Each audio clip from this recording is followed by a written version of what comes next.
یہ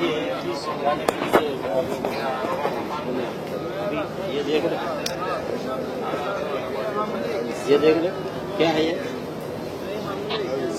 کیا ہے؟ تعویذ ہے نا، تعویذ ہے یہ انڈیا پاکستان میں عام ہے۔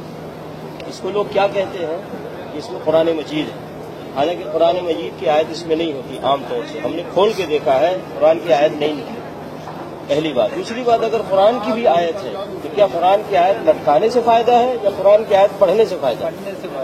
دعائیں لٹکانے سے فائدہ ہے یا دعائیں پڑھنے سے فائدہ ہے؟ بولیے۔ اگر کوئی کہتا ہے نہیں یہ قرآن لٹکانے سے فائدہ ہے تو قرآن کو اللہ نے شفا کہا، تو اس کو اگر لٹکانے سے فائدہ ہے تو اللہ نے شہد کو بھی شفا کہا ہے نا، تو شہد کو لٹکا لیا جائے تو فائدہ ہوگا یا شہد کو کھائیں گے تو فائدہ ہوگا؟ زمزم پانی کو نبی صلی اللہ علیہ وسلم نے شفا کہا، زمزم پانی کو لٹکائیں گے تو شفا ہوگا یا یہ کہ پئیں گے تو شفا ہوگا؟ اسی طریقے سے قرآن پڑھیں گے تو شفا ہوگا، قرآن دعائیں پڑھیں گے تو شفا ہوگا، لٹکانے سے شفا نہیں ہے۔ نبی علیہ الصلوۃ والسلام جب کسی مریض کے پاس جاتے تو دعا کرتے، اللہم رب الناس اذهب الباس اشفی انت الشافی لا شفاء الا شفاؤک شفاء لا یغادر سقما۔ نبی علیہ الصلوۃ والسلام اس مریض کے لیے دعا کرتے تھے، اس کو تعویذ نہیں دیتے تھے کہ لٹکا لو، ہے کہ نہیں؟ تو اس طریقے سے قرآن کے پڑھنے سے شفا ہے، قرآن دعائیں پڑھنے سے شفا ہے، لٹکانے سے شفا نہیں ہے میرے بھائی۔ اس لیے یہ سب کام نہیں کرنا میرے بھائی۔ نبی علیہ الصلوۃ والسلام نے کبھی کسی کو تعویذ نہیں دیا، نہ اپنے بیٹی فاطمہ رضی اللہ تعالیٰ عنہ کو، نہ اپنی بیوی عائشہ رضی اللہ تعالیٰ عنہ کو، نہ اپنے نواسے حسن حسین رضی اللہ تعالیٰ عنہما کو، کسی کو نہیں دیا۔ نبی علیہ الصلوۃ والسلام حسن حسین رضی اللہ تعالیٰ عنہما کے لیے دعا کرتے، وَعِيدُكُمَا بِكَلِمَاتِ اللَّهِ التَّامَّةِ مِنْ كُلِّ شَيْطَانٍ وَهَامَّةٍ مِنْ كُلِّ عَيْنٍ لَامَّةٍ۔ نبی علیہ الصلوۃ والسلام اس طرح دعا کر کے حسن حسین کے لیے دعا کیا کرتے تھے، کیوں نہیں ان کو تعویذ گلے میں ڈال دیتے؟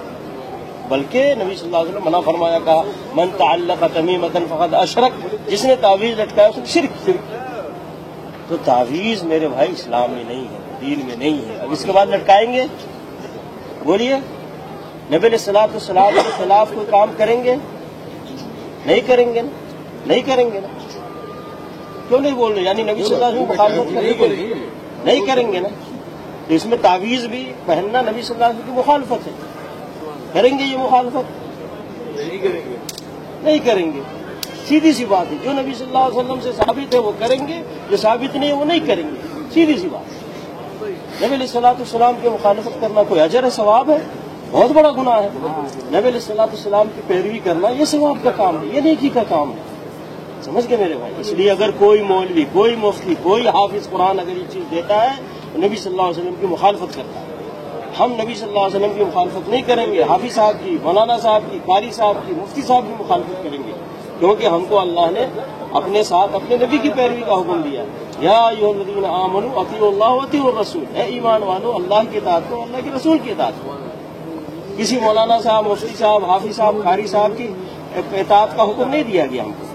اس لیے میرے بھائی خیال کرے، نہ یہ آپ لیں کسی سے، نہ دے کسی کو، بلکہ اگر آپ نے اس کو نکالا کسی کے گلے سے تو آپ کے لیے بڑا ثواب اور اجر۔